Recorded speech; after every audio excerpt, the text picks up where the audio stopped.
बिस्मिल्लाहिर्रहमानिर्रहीम। दोस्तों, एक बादशाह हर वक्त अपना सर ढांप कर रखता था। उसे कभी किसी ने नंगे सर नहीं देखा था। बहुत से लोगों ने इस राज को जानने की कोशिश की, लेकिन बादशाह हर मर्तबा कमाल महारत से बात का रुख मोड़ कर जवाब देने से बच जाता। एक रोज़ उसके वज़ीर ख़ास ने बादशाह से उस राज को जानने की ठान ली।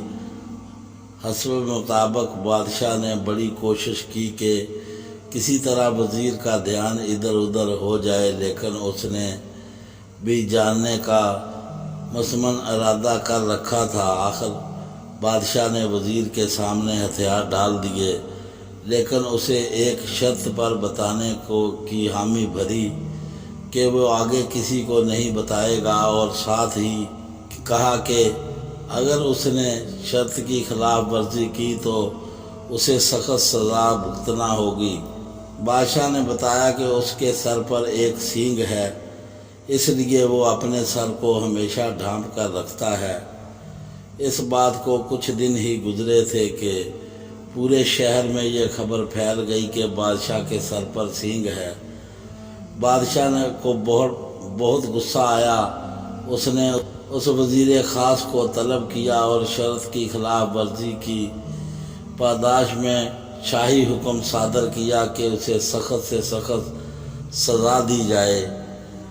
वज़ीर बहुत समझदार था और झट से बोला, बादशाह सलामत, जब आप बादशाह होकर ख़ुद अपने ही राज को नहीं छुपा सके तो फिर आप मुझसे या किसी और से कैसे ये उम्मीद कर सकते हैं कि आपके राज को छुपा कर रखे। लिहाजा जितनी सज़ा का हकदार मैं हूँ, उतनी आपको भी मिलनी चाहिए। ज़बान से निकले हुए अल्फाज और कमान से निकला हुआ तीर जब निकलते हैं तो वो दो ही काम करते हैं। पहला ये कि वो फिर कभी लौट कर वापस नहीं आ सकते, चाहे लाख पछतावे के हाथ मलो, और दूसरा ये कि फिर वो जहाँ जहाँ से गुज़रते हैं अपनी शिद्दत और क़ुव्वत के मुताबिक ज़ख्म लगाते जाते हैं, जिसका दोष हम अपने अलावा किसी और को नहीं दे सकते।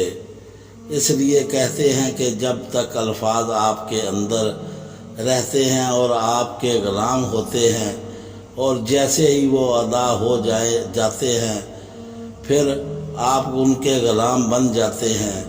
अगली पूरी ज़िंदगी आप अपने अमल और किरदार से अपने कहे हुए अल्फाज की पासदारी करनी पड़ेगी। अल्लाह ताला हम सब को हामी और मददगार हो। आमीन सुम्मा आमीन। दोस्तों, हमारी कहानी पसंद आए तो दोस्तों में शेयर करें, हमारे चैनल को सब्सक्राइब करें और बेल आइकन का बटन ज़रूर दबाएं। हमें दुआओं में याद रखें। अल्लाह हाफिज़।